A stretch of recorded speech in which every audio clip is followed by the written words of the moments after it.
Hello guys, welcome back to our channel that is Academics Need।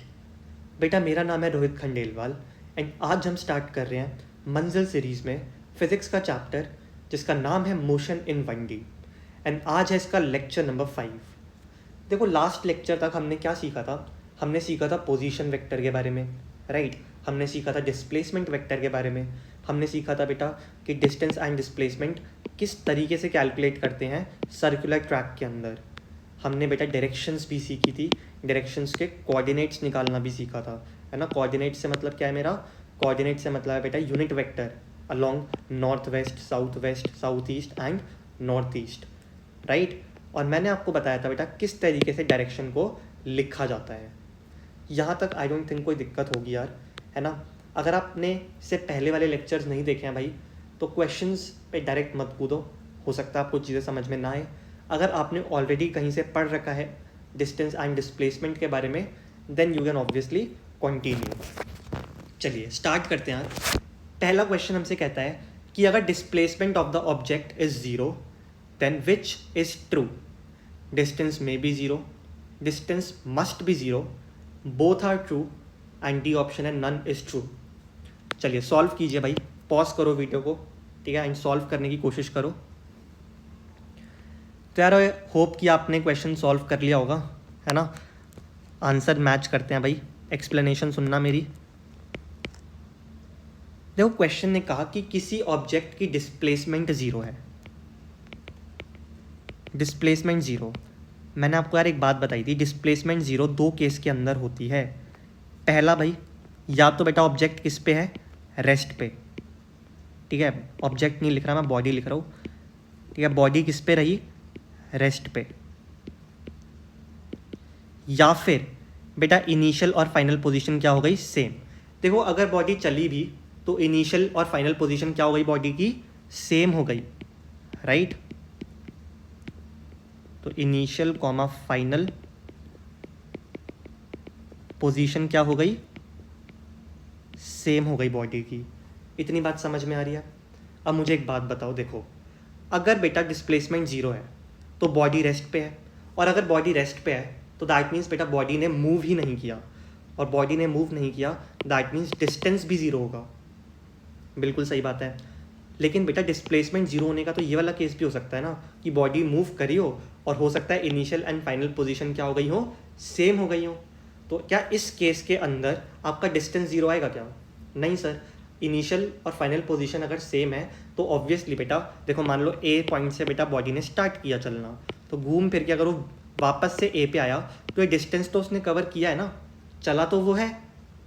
तो बेटा हम sure नहीं हो सकते कि डिस्टेंस ज़ीरो ही होगा। डिस्टेंस ज़ीरो हो भी सकता है और मे बी डिस्टेंस ज़ीरो नहीं होगा। अब समझते हैं अंग्रेजी को।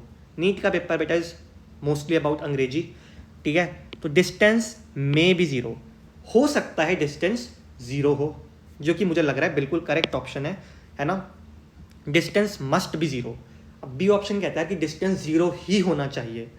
क्या ये चीज़ पॉसिबल है, नहीं बेटा ये चीज़ पॉसिबल नहीं है। क्यों, बिकॉज डिस्प्लेसमेंट ज़ीरो है तो हो सकता है बेटा डिस्टेंस कुछ ना कुछ ट्रैवल हुआ हो। आ रही है बात समझ। Both are true none is true, ये तो फालतू बातें हैं, ठीक है। तो आई होप आपको आंसर मिल चुका है। आंसर हो जाएगा बेटा इसका option number A, that is distance में बी ज़ीरो। डिस्टेंस में बी ज़ीरो। क्या आपको समझ में आया ये वाला क्वेश्चन, बताइए। आई थिंक बड़ा ही सिंपल सा क्वेश्चन था यार, है ना। तो चलिए नेक्स्ट क्वेश्चन पे मूव करते हैं। Which is true for one dimensional motion. Solve कीजिए।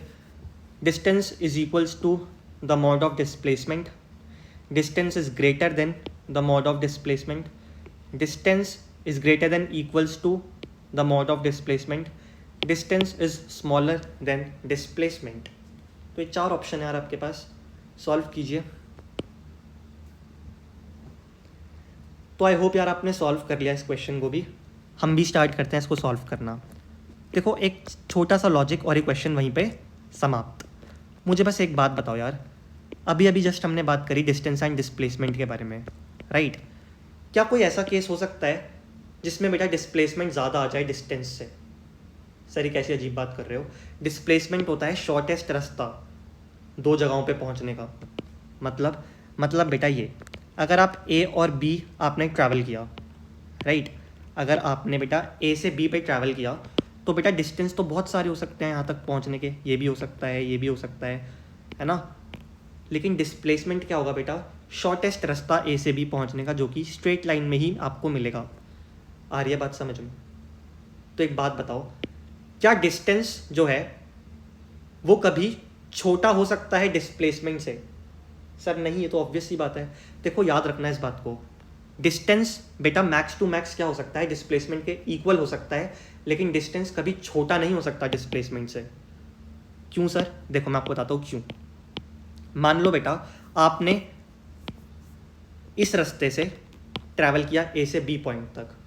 इस केस में देखो डिस्टेंस क्या है सर? डिस्टेंस मान लेते हैं 10 मीटर की रोड थी, ए से बी पहुंचने के लिए आपने 10 मीटर कवर किया सर, 10 मीटर। तो डिस्टेंस कितना हो गया आपका?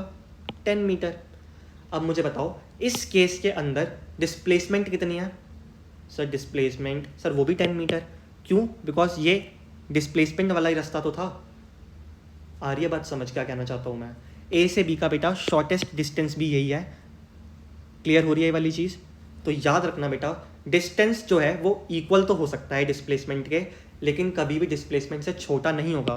देखो इसके अलावा कोई भी रास्ता आप चेक कर लो, अगर मान लो आप इस डिस्टेंस से गए और मान लेते बेटा 15 मीटर का डिस्टेंस था, तो मुझे एक बात बताओ, डिस्टेंस 15 मीटर, डिस्प्लेसमेंट तो अभी भी 10 मीटर ही रही ना आपकी? Yes sir. तो बेटा डिस्टेंस हमेशा या तो बड़ा होगा डिस्प्लेसमेंट से या फिर उसके बराबर होगा, कभी भी डिस्टेंस कम नहीं हो सकता डिस्प्लेसमेंट से। अब लॉजिक थोड़ा आप भी सोचो भाई, ठीक है, लॉजिक लगाओ तो आपको ईजिली आंसर मिल जाएगा। बताओ आंसर क्या है इसका? वेरी गुड, इसका आंसर है C option, that distance is either greater और इक्वल टू डिस्प्लेसमेंट। मॉड क्यों लगा है बेटा?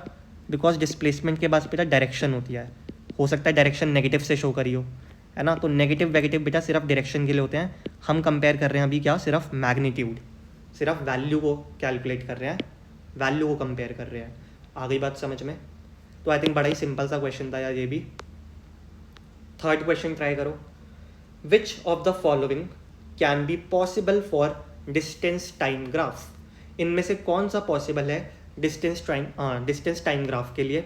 चार ऑप्शन बेटा आपको दे रखे हैं, चारों के चारों डिस्टेंस टाइम कर्व हैं, बताइए। चलिए आई होप बेटा आपने पॉज कर लिया होगा वीडियो को, क्वेश्चन सॉल्व कर लिया होगा। हम भी चेक कर लेते हैं क्या आंसर होगा इस क्वेश्चन का। देखो एक एक ग्राफ में क्या गलती है उसके बारे में हम अच्छे तरीके से लिखेंगे, जिससे आगे जाके कभी आपको ऐसा ना हो कि समझ ही नहीं आ रहा कि आपने इस ग्राफ को रॉन्ग बोला क्यों था। तो फर्स्ट ग्राफ देखते हैं। देखो फर्स्ट ग्राफ के अंदर क्या हुआ भाई, यहाँ तक तो बेटा आपका डिस्टेंस क्या हुआ? इंक्रीज। देखो ये इंक्रीज होता जा रहा है डिस्टेंस। क्या बेटा टाइम के साथ साथ अगर आप चल रहे हो तो डिस्टेंस डिक्रीज हो जाएगा क्या? देखो टाइम आगे बढ़ रहा है, 1 सेकेंड, 2 सेकेंड, 3 सेकेंड, लेकिन हो सकता है पहले आपने 15 मीटर डिस्टेंस कवर किया, उसके बाद 20 होना चाहिए था, लेकिन वो हो कितना गया? 15 हो गया। क्या डिस्टेंस टाइम के साथ कम हो सकता है अगर आप चल रहे हो तो? नहीं सर, ऑब्वियसली डिस्टेंस बेटा मैंने आपको बताया था हमेशा इंक्रीज करता है, डिस्टेंस कभी भी डिक्रीज नहीं कर सकता। एक बात बताओगे मुझको? देखो अब मैं बताऊँ, आप में से आधे बच्चे क्या सोच रहे होंगे, सर डिस्टेंस डिक्रीज कर सकता है, कैसे करेगा? मैं बताता हूँ कैसे करेगा। मान लो ये ए पॉइंट था, ये बी पॉइंट था, ठीक है, और ये 10 मीटर की रोड थी, यहाँ तक 5 मीटर और यहाँ तक 5 मीटर। क्लियर? आपने बोला सर पहले हम ए पॉइंट से चलना स्टार्ट किया, हम यहाँ तक गए तो हमने कवर करा 5 मीटर। अब सर अगर मैं 2 मीटर पीछे चला जाऊँ तो डिस्टेंस 3 मीटर नहीं हो गया? नहीं बेटा, डिस्टेंस है कितना आपने ट्रैवल किया, आपने 5 मीटर ट्रैवल किया और 2 मीटर ये ट्रैवल किया, तो टोटल डिस्टेंस आपने ट्रैवल किया 7 मीटर। चाहे आप आगे जाओ चाहे पीछे जाओ, बेटा डिस्टेंस टोटल कितना ट्रैवल किया वो तो इंक्रीज ही होगा ना। आ रही है बात समझ में? आपकी स्कूटी थी मान लो, ठीक है, मान लो आप 5 किलोमीटर स्कूटी को यहाँ लेके गए, अब 2 किलोमीटर अगर पीछे चले जाओगे तो क्या स्कूटी की रीडिंग 3 किलोमीटर शो करेगी? नहीं बेटा, स्कूटी की जो रीडिंग होगी वो 7 किलोमीटर शो करेगी। आपने 7 किलोमीटर चला लिया स्कूटी, स्कूटी ने कितना डिस्टेंस कवर कर लिया है? 7 किलोमीटर डिस्टेंस कवर कर लिया है। क्लियर हो रही है ये चीज़? तो डिस्टेंस बेटा डिक्रीज नहीं कर सकता टाइम के साथ साथ। अगर आप चल रहे हो तो वो इंक्रीज़ ही करेगा। तो ये ग्राफ तो इसलिए गलत है बेटा बिकॉज देखो यहाँ तक इंक्रीज़ हुआ डिस्टेंस, फिर डिक्रीज़ होना स्टार्ट हो गया, तो ये तो गलत हो गया ग्राफ। बी वाले के अंदर देखो डिस्टेंस नेगेटिव कर दिया। क्या डिस्टेंस कभी नेगेटिव हो सकता है? देखो ये ओरिजिन पॉइंट है, ओरिजिन के नीचे होता है नेगेटिव, तो क्या डिस्टेंस कभी नेगेटिव हो सकता है? नहीं सर। बेटा ये तो बेसिक बात है जो आप ऑलरेडी पढ़ के आए हो। डिस्प्लेसमेंट हो सकती है नेगेटिव, लेकिन distance can never be negative. Third वाला देखते हैं अभी थोड़ी देर में। फोर्थ वाला बताओ, लेकिन पहले मुझे फोर्थ वाला में क्या गड़बड़ है यार? बेटा मैं बताता हूँ फोर्थ वाले में क्या गड़बड़ है। देखो इस टाइम को देखो, हमने टाइम फिक्स किया,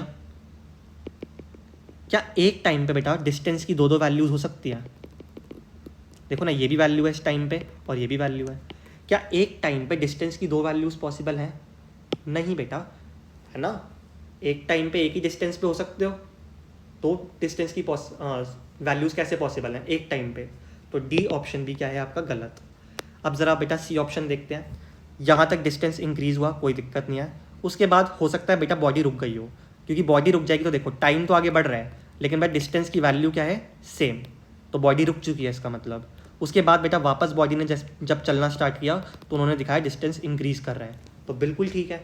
आई थिंक सी वाले ऑप्शन में कोई गड़बड़ नहीं दिख रही मुझको। बताओ, पहले बॉडी चली, फिर रुक गई, फिर वापस चली, तो डिस्टेंस इंक्रीज़ हुआ। आ रही है बात समझ में? तो आई थिंक बड़ा ही सिंपल सा क्वेश्चन था यार। अब बताओ कैसे लिखोगे इसको? एक एक ऑप्शन की एक्सप्लेनेशन लिखनी है आपको। ए वाले के लिए क्या एक्सप्लेनेशन दोगे? ए वाले के लिए एक्सप्लेनेशन दोगे कि distance can never decrease, distance can't decrease. B option, B के लिए दोगे distance can't be negative, distance negative नहीं हो सकता, can't be negative. C option तो करेक्ट ही है बेटा। डी ऑप्शन के लिए क्या बोलोगे? डी ऑप्शन के लिए बोलोगे for same value of time. बेटा किसी एक सेम वैल्यू ऑफ टाइम के लिए टू डिस्टेंसेस या फिर two distance are not possible, are not possible. आ रही है वाली बात समझ में? आंसर हो जाएगा बेटा आपका C option correct answer. Clear है? आई थिंक यार सिंपल सा क्वेश्चन था, तो जल्दी से नोट डाउन करो क्वेश्चन अगर आप कर रहे हो तो, और उसके बाद वीडियो पॉज करो, जल्दी से सॉल्यूशन नोट डाउन कर लो। चलिए नेक्स्ट क्वेश्चन यार, क्वेश्चन नंबर फोर्थ। बड़ा ही सिंपल सा क्वेश्चन है कि एक पार्टिकल है जिसके कोऑर्डिनेट्स आपको दे रखे हैं 2,1,3 मीटर, और ये इनिशियल कोऑर्डिनेट्स हैं, and goes to his house having the coordinates 5,5,15 metre. अब आपको देख लो भाई क्या क्या फाइंड करना है क्वेश्चन में।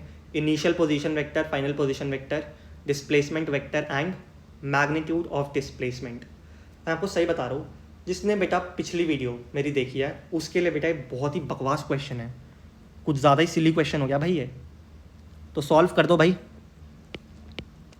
पॉज करो वीडियो को, सॉल्व करो यार। A answer, initial position vector बताना है आपको, तो यार तो बड़ा ही सिंपल है। इनिशियल कोऑर्डिनेट्स कौन से हैं भाई आपके? तो इनिशियल कोऑर्डिनेट्स हैं आपके 2,1,3, राइट। तो पोजीशन वेक्टर नहीं निकल जाएगा क्या?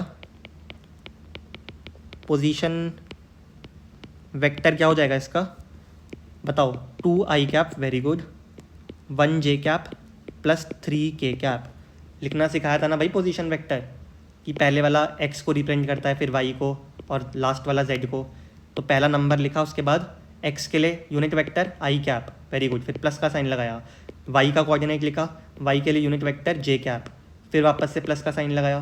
फिर z का कोऑर्डिनेट लिखा, z के लिए unit vector k cap. Simple था, आई थिंक था। अब b वाला पार्ट करो। चलिए b के लिए क्या करोगे भाई? फाइनल कोऑर्डिनेट्स देखोगे। फाइनल कोऑर्डिनेट्स कितने हैं भाई? फाइनल कोऑर्डिनेट्स 5,5,15 है ना, 5, 5 एंड 15। तो भाई पोजीशन वेक्टर लिख लो इसका भी, बताओ क्या हो जाएगा इसका position vector? 5i cap plus 5j cap plus 15 K cap. अब मुझे नहीं लगता कि आपको ये समझाने की ज़रूरत है कि इसका पोजीशन वेक्टर ये क्यों हुआ। Next part, displacement vector. अब मुझे बताओ डिस्प्लेसमेंट वेक्टर याद है कैसे निकालते थे? डेल्टा आर से रिप्रेजेंट करते थे डिस्प्लेसमेंट वेक्टर को, और कैसे निकलता था sir? Initial vector minus final vector? नहीं बेटा, final vector minus initial vector, है ना। आपको क्या करना है, फाइनल पोजीशन वेक्टर देखना है, तो बेटा आर फाइनल लिख दूँ यहाँ पे, minus R initial position vector देखना है, और चुपचाप दोनों को माइनस कर देना है। तो ये हमारे पास दोनों दे रखे हैं हमको, तो लिख लो भाई, delta R vector is equals to, final कौन सा है, 5 I cap plus 5 J cap plus 15 K cap. इसमें से आप माइनस करेंगे इनिशियल वाला, 2 आई कैप 1 जे कैप, 2 आई कैप प्लस 1 जे कैप प्लस 3 के कैप। ठीक है, थोड़ी सी जगह कम पड़ गई, कोई नहीं, माइनस क्या था, 2 आई कैप प्लस 1 जे कैप प्लस 3 के कैप। माइनस करना तो यार बड़ा आसान है। अब क्या सिखाया था माइनस करने के लिए? एक्स वाले को एक्स में से माइनस, वाई वाले को वाई में से माइनस, एंड जेड वाले को जेड में से माइनस। तो ज़रा एक्स वाले माइनस करो, 5 माइनस 2 कितना हो जाएगा सर? 3 आई कैप। Very good. फिर प्लस का साइन लगेगा, 5 माइनस 1 कितना होता है? 4, तो 4 जे कैप। फिर वापस से प्लस का साइन लगेगा, 15 माइनस 3 कितना होता है? 12, तो 12 के कैप। तो ये बेटा आपका आ गया डिस्प्लेसमेंट वेक्टर। कोई दिक्कत? चलिए लास्ट पार्ट, मैग्नीट्यूड निकालना है डिस्प्लेसमेंट का। अब ये एक अच्छा पार्ट है भाई, डी वाला पार्ट, आपको निकालना है मैग्नीट्यूड ऑफ डिस्प्लेसमेंट वेक्टर। तो मैंने आपको बताया था डिस्प्लेसमेंट वेक्टर लिखा, मैग्नीट्यूड का मतलब कि उस वेक्टर के आगे क्या लगा दो? मॉड का साइन लगा दो। याद आ रहा है कुछ? कैसे निकालते थे भाई मॉड? सबसे पहले रूट लगाया, वेरी गुड।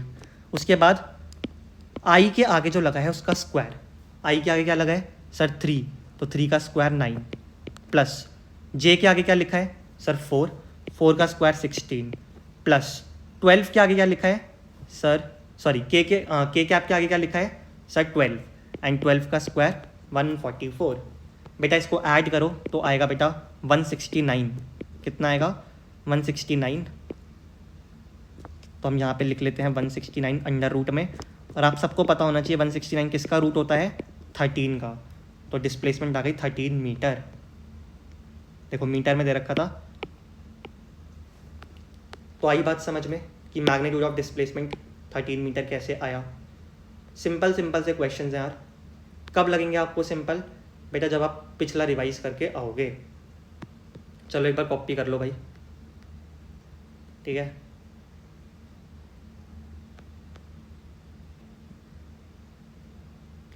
अब आते हैं बेटा लास्ट तो नहीं है वैसे, ठीक है। चलो करो अभी। Which of the following can be possible for position vector? कह रहा है इनमें से कौन सा पॉसिबल है पोजीशन वेक्टर के लिए? सॉल्व करो।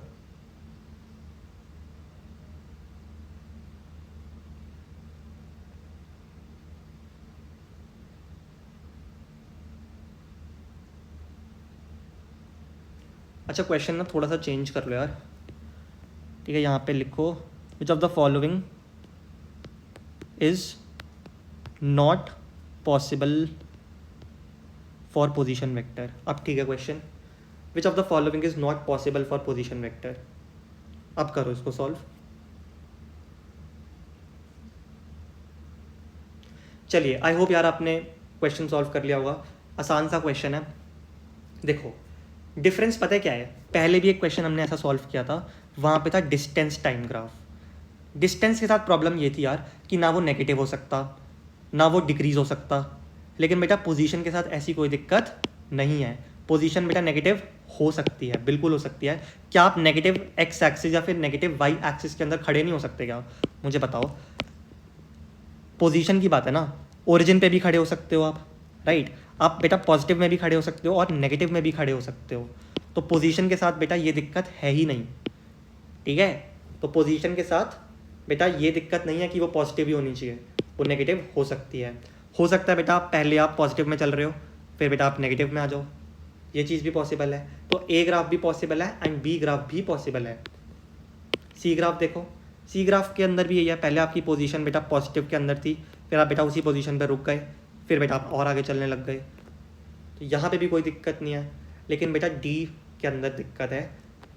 देखो एक टाइम पे क्या आपकी दो पोजीशन हो सकती है, या अगर मैं इस टाइम के लिए देखूँ तो ये एक टाइम मैंने फिक्स कर दिया, इसके अंदर देखो आपकी कितनी पोजीशन निकल कर आई, दो दो पोजीशन निकल कर आई।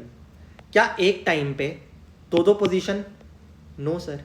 तो आई थिंक बड़ा ही सिंपल सा क्वेश्चन था ये भी, कि डी वाला इसलिए पॉसिबल नहीं है। तो आंसर लिख लो,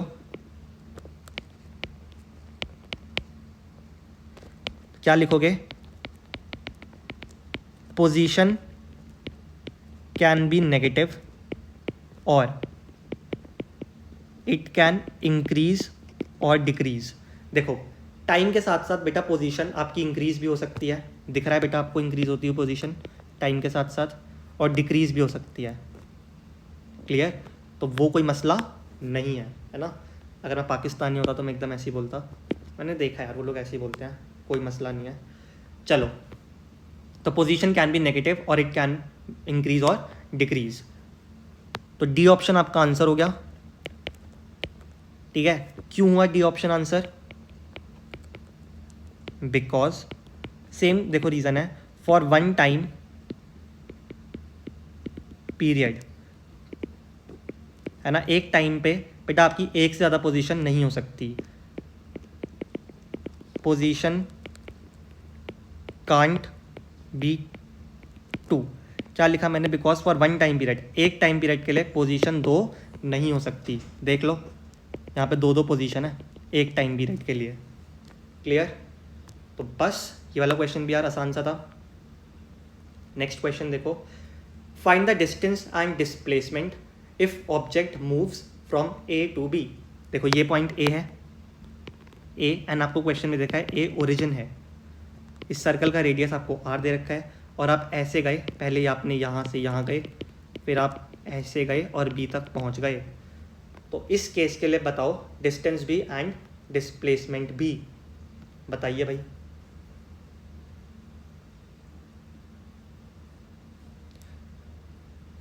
आई होप यार आपने वाला क्वेश्चन सॉल्व कर लिया होगा। ठीक है, अब मैं आपको ना इस क्वेश्चन को देखो कराने का फ़ायदा क्या है। यहाँ पे बेटा मैं आपके कुछ कॉन्सेप्ट्स क्लियर करता हूँ, ठीक है, जिससे मज़ा आएगा आपको भी सुन के, और आपको समझ में आएगा कि फॉर्मूले कैसे अप्लाई होते हैं।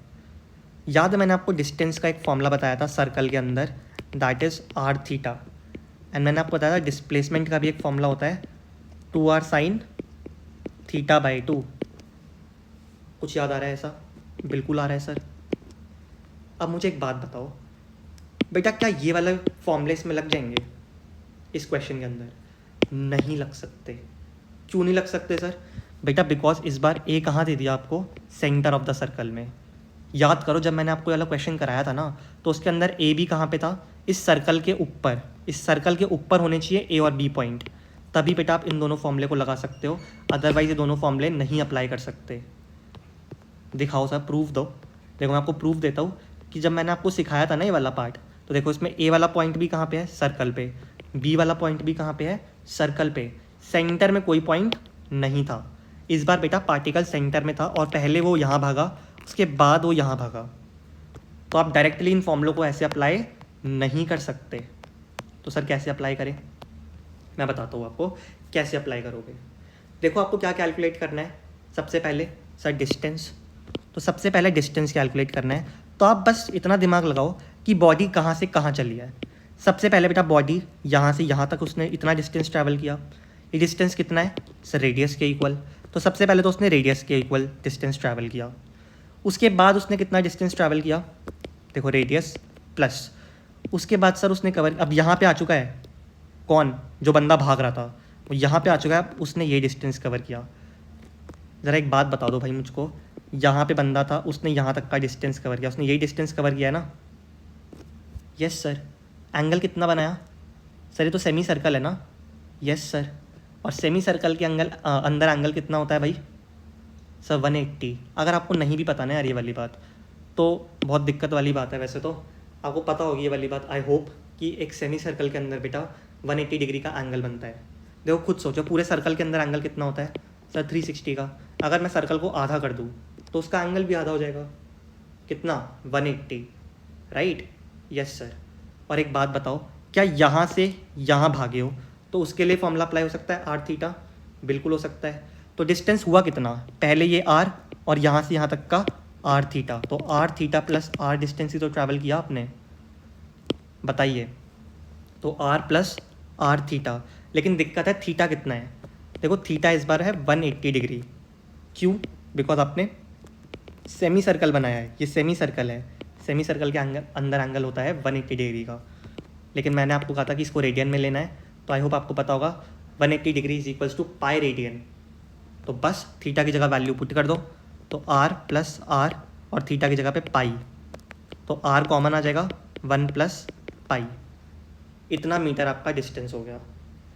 एक और तरीका है डिस्टेंस निकालने का, वो कैसे निकालोगे? देखो एक बात बताओ मुझको, ये पूरा अगर आपने ट्रैवल किया होता तो आपने ट्रैवल करा होता 2 pi R, circumference of the circle, right? लेकिन आपने ट्रैवल कितना किया? सरकमफ्रेंस का आधा, तो आधा मतलब डिवाइड बाई 2, और डिवाइड बाई 2 करोगे तो खाली बचेगा पाई आर। आ गई बात समझ में? तो सबसे पहले तो बेटा आपने आर ट्रैवल किया और उसके बाद पाई आर ट्रैवल किया, तो आर प्लस पाई आर। तो देखो सेम आंसर नहीं आ गया डिस्टेंस के लिए? आर कॉमन ले लो, 1 प्लस पाई। इस तरीके से भी कर सकते हो, लेकिन मैं चाहता हूँ बेटा आपको ये फॉर्मूला समझ में आए, ठीक है? चलिए नेक्स्ट पार्ट देखो, इसका है डिस्प्लेसमेंट। एक बात बताओ, इनिशियल पोजीशन आपकी ए थी, फाइनल पोजीशन बी थी। क्या लगता है शॉर्टेस्ट रास्ता कौन सा होगा ए से बी पहुंचने का? क्या आपको ऐसे घूम के जाने की ज़रूरत है? नो सर, हम सीधा यहाँ से यहाँ भाग जाते हैं ना। और एक बात बताओ, यहाँ से यहाँ तक की लेंथ कितनी है सर? रेडियस के बराबर। तो डिस्प्लेसमेंट कितनी हो गई? कैपिटल आर के बराबर, रेडियस के बराबर। क्लियर? तो सेकंड पार्ट भी बड़ा ही सिंपल था यार, कि ये आपके पास सर्कल दे रखा है इन लोगों ने हमको, राइट? ये सर्कल का बेटा सेंटर है ए पॉइंट और ये बी पॉइंट। तो जो आपकी डिस्प्लेसमेंट हो जाएगी बेटा, ये हमने बनाया क्या? डिस्प्लेसमेंट वेक्टर, एंड ये हो जाएगा आर के इक्वल। तो ख़त्म क्वेश्चन, फॉर्मूला लगाने की ज़रूरत ही नहीं थी। डिस्प्लेसमेंट कितनी आ गई? रेडियस के इक्वल। वैसे भी आप इसके अंदर डिस्प्लेसमेंट का फॉर्मूला लगा भी नहीं सकते थे, क्यों? बिकॉज जो ए पॉइंट है वो यहाँ होता तो लगता फॉर्मूला। क्लियर हो रही है वाली बात? तो चलिए, आई होप आपको ये वाला क्वेश्चन भी समझ में आ चुका है। अगला क्वेश्चन देखते हैं। एन एथलीट कंप्लीट्स, अच्छा एक सेकेंड यार, आपने कॉपी नहीं किया होगा शायद, कॉपी करो सबसे पहले तो इसको, जल्दी fast.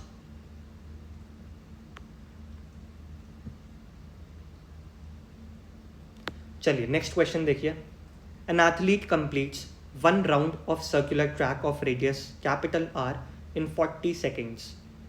What will be his displacement at the end of 2 minute 20 seconds? फिर आपको ऑप्शन दे रखे हैं 0, 2 पाई आर, 2 आर या फिर 7 पाई आर। तो आपको सिर्फ डिस्प्लेसमेंट निकालनी है इस क्वेश्चन के अंदर। पॉज करके भाई सॉल्व करने की कोशिश ज़रूर करो, ऐसे खाली बैठने से कुछ नहीं होगा यहाँ पे, ठीक है? मैं भी सॉल्व कर रहा हूँ अब। देखो मुझे कह रखा है एक सर्कल है जिसका रेडियस है आर। क्या रेडियस दे रखा है मुझे सर्कल का? मुझे रेडियस दे रखा है कैपिटल आर। कहते हैं कि एक एथलीट कंप्लीट करता है 1 राउंड ऑफ द सर्कल को, सर्कुलर ट्रैक को 40 सेकंड के अंदर। तो देखो 1 राउंड कंप्लीट होता है कितने सेकंड्स के अंदर? 40 सेकंड्स के अंदर। अब आपसे पूछा है बताओ 2 मिनट 20 सेकंड्स के बाद कितनी उसकी डिस्प्लेसमेंट होगी, राइट? चलिए हम क्या मानते हैं बेटा, हम अज्यूम करते हैं कि ये पॉइंट ए है जहाँ से बेटा आपका एथलीट क्या कर रहा है? स्टार्ट कर रहा है। अब एक बात बताओ, 40 सेकंड्स के अंदर बेटा वो वापस अपनी इसी पोजीशन पे आ जाएगा? Yes sir. आपको कितना टाइम दे रखा है? 2 मिनट 20 सेकंड्स। ज़रा इसको कैलकुलेट करना कितने होते हैं, ये कर सकते हो ना इतना? तो देखिए 2 मिनट प्लस 20 सेकंड्स, कितने सेकंड्स हो जाएंगे भाई ये? 2 इंटू 1 मिनट के अंदर कितने सेकंड्स होते हैं सर? 60 से मल्टीप्लाई प्लस 20, तो कितने सेकंड्स आ गए? 140 सेकंड्स आपके पास आ गए। क्लियर हो रही है वाली चीज़? मतलब ये 2 मिनट 20 सेकेंड्स कितने सेकेंड्स होते हैं, 140 सेकेंड्स होते हैं आपके। तो आपको बताना है कि अगर 40 सेकेंड्स के अंदर एक राउंड कंप्लीट कर लेता है तो 140 सेकेंड्स तक, पहले तो बताओ उसने उसकी पोजीशन कहाँ पे होगी 140 सेकेंड्स के बाद। तो देखो 40 सेकेंड्स पे पहला राउंड कंप्लीट, अगला राउंड बेटा 80 सेकेंड्स पे कंप्लीट होगा, फिर अगला 180 सेकेंड्स पे कंप्लीट होगा, सॉरी 120 सेकेंड्स पे कंप्लीट होगा। कितने सेकेंड्स बच गए सर 20। वापस देखो एक बार, पहला राउंड सर 40 सेकेंड्स पे, दूसरा राउंड 80 सेकेंड्स पे, है ना, 4 1 जा 4 4 2 जा 8, तो 80 आ गया। फिर तीसरा 120 सेकेंड्स पे, 140 सेकेंड्स आपके पास टोटल थे, जिसमें से 120 सेकेंड्स तक वापस से सेम ए पोजीशन पे आ चुका है एथलीट, क्योंकि उसने 3 राउंड वापस से कंप्लीट कर लिया पूरे पूरे। अब बचे 20 सेकेंड्स। एक बात बताओ, पूरा कंप्लीट करता है 40 सेकेंड के अंदर, तो 20 सेकेंड्स में कितना कवर करेगा सर, आधा। तो अगर ए पोजीशन ये है, अगर वो 40 सेकेंड में पूरा घूमकर यहाँ तक आ जाता तो 20 सेकेंड्स में कहाँ पे होगी उसकी पोजीशन सर, यहाँ पे। आधा डिस्टेंस, आधा राउंड कवर कर लिया होगा ना उसने, आधा, बिल्कुल। तो बेटा आपको बी पोजीशन कहाँ दे रखी है, ये आपकी बी पोजीशन है। मतलब 140 सेकेंड्स के बाद बेटा जो एथलीट है वो यहाँ पे होगा बी पोजीशन पे। समझ में आ रहा है क्या करा मैंने? देखो 40 सेकेंड में पहला राउंड कंप्लीट, 80 सेकेंड हो गए जब दूसरा राउंड कंप्लीट हुआ, और 120 सेकेंड्स हो गए जब तीसरा राउंड कंप्लीट हुआ। अब बचे सिर्फ 20 सेकेंड्स। तो 20 सेकेंड्स में बेटा उसकी पोजीशन यहाँ पे होगी, आधा राउंड और, क्योंकि पूरा 40 सेकेंड्स में कंप्लीट करता है, तो आधा 20 सेकेंड्स में कंप्लीट करेगा। अब आपको ए से बी तक की क्या निकालनी है, डिस्प्लेसमेंट। कैसे निकालोगे डिस्प्लेसमेंट? इनिशियल पोजीशन को पकड़ा, फाइनल पोजीशन को ज्वाइन कर दिया और एरो लगा दी फाइनल पोजीशन की तरफ। ये आपकी क्या है, डिस्प्लेसमेंट। क्लियर हो रही है वाली बात? अगर बेटा ये सेंटर था और ये था हमारे पास रेडियस, ठीक है, इसको ना किसी और कलर से करते हैं, इतना था आपके पास रेडियस, तो पूरा यहाँ से यहाँ तक का जाने के लिए डिस्प्लेसमेंट कितनी हो जाएगी, r प्लस r। बताओ अगर ये रेडियस है बेटा तो ये डायमीटर ही है ना, ये डायमीटर कितना होता है, 2 टाइम्स ऑफ रेडियस। तो आंसर आ जाएगा आपका सी ऑप्शन। डिस्प्लेसमेंट कितनी आ गई, 2r आ गई। आई बात समझ में? यहाँ पे डिस्प्लेसमेंट किसके इक्वल है, डायमीटर के equal, that means 2r, option number C. Clear हो रही हैं बेटा मेरी बातें? आई थिंक यार आसान क्वेश्चन है, इतने मुश्किल नहीं है क्वेश्चंस। डिस्टेंस कितना होता, देखो 3 राउंड तो उसने पूरे कंप्लीट कर लिए थे। एक राउंड कंप्लीट करने पे वो ट्रैवल करता है 2πr, दूसरा राउंड कंप्लीट करने पे भी 2πr ट्रैवल करता, तीसरा राउंड कंप्लीट करने पे भी 2πr ट्रैवल करता, और चौथा उसने कितना कंप्लीट किया है, आधा। तो 2πr का आधा कितना होगा सर, πr। तो गिन लो इनको, 2 4 6 7, तो टोटल डिस्टेंस उसने कवर किया 7πr। अब क्वेश्चन में पूछा नहीं है तो मैं भी नहीं, आपको मैंने बस बता दिया, हम सॉल्व करके एज सच लिख नहीं रहे डिस्टेंस को, ठीक है, लेकिन आपको पता होना चाहिए कैसे निकलेगा डिस्टेंस। ध्यान से उनकी वर्डिंग्स देखना, उन्होंने डिस्प्लेसमेंट पूछा है या डिस्टेंस पूछा है। क्लियर है ये वाली चीज़? बताइए। तो बस यार आज के लिए आई थिंक इतने क्वेश्चंस काफ़ी हैं, ठीक है। बाकी क्वेश्चंस हम करेंगे बेटा नेक्स्ट क्लास के अंदर, अभी भी क्वेश्चंस बचे हैं, ठीक है। अभी तो हमने आसान से क्वेश्चंस निपटाए हैं, थोड़े से टिपिकल क्वेश्चंस बेटा अभी बचे हुए हैं। तो बस यार आज के लिए इतना ही, ध्यान रखना अपना, ठीक है, बाय।